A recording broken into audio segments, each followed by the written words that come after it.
Hello everyone, how are you doing? This is MD Tech here with another quick tutorial.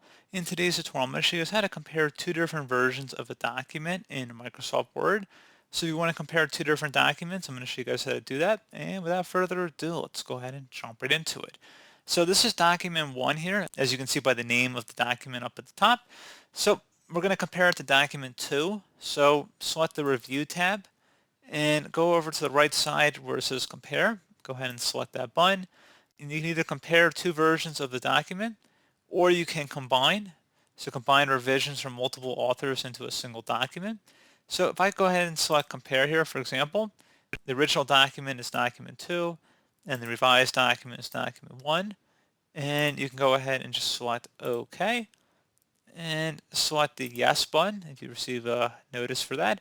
And you can go ahead and actually compare different changes that were made between both of the documents here and what the differences are. So pretty straightforward, and then you can go ahead and actually accept or reject different revisions here.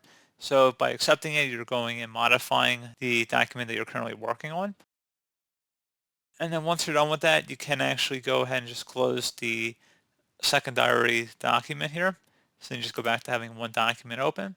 So pretty straightforward process, guys. I do hope I was able to help you out, and I do look forward to catching you all in the next tutorial. Goodbye.